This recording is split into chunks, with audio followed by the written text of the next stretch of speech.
और वहीं कांग्रेस लीडर नाना पटोले ने भी गवर्नर भगत सिंह कोश्यारी से मराठियों से माफी मांगने का मुतालबा किया। महाराष्ट्र के राज्यपाल भगत सिंह कोश्यारी जी ने जो महाराष्ट्र के और मुंबई के बारे में जो स्टेटमेंट किया है उसका हम निषेध करते हैं। उनको पता नहीं होगा, उनको महाराष्ट्र के बारे में उनको पूरी जानकारी भी नहीं होगी।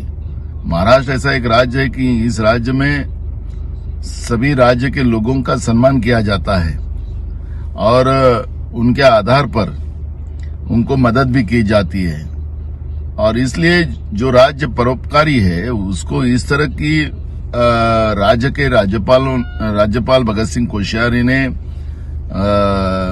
गुजराती मारवाड़ी की वजह से महाराष्ट्र है, मुंबई है, इस तरह का जो वक्तव्य जो किया है, ये वक्तव्य राज्यपाल जैसे पद पे बैठे हुए महामहिम राज्यपाल के लिए शोभा नहीं देती है। तुरंत प्रधानमंत्री, राष्ट्रपति जी और देश के गृह मंत्री ने इसकी नोंद लेना चाहिए और तुरंत इनको पद से हटाना चाहिए और उन्हें भगत सिंह कोश्यारी जी ने राज्य की जनता की माफी मांगना चाहिए। ये भूमिका कांग्रेस की।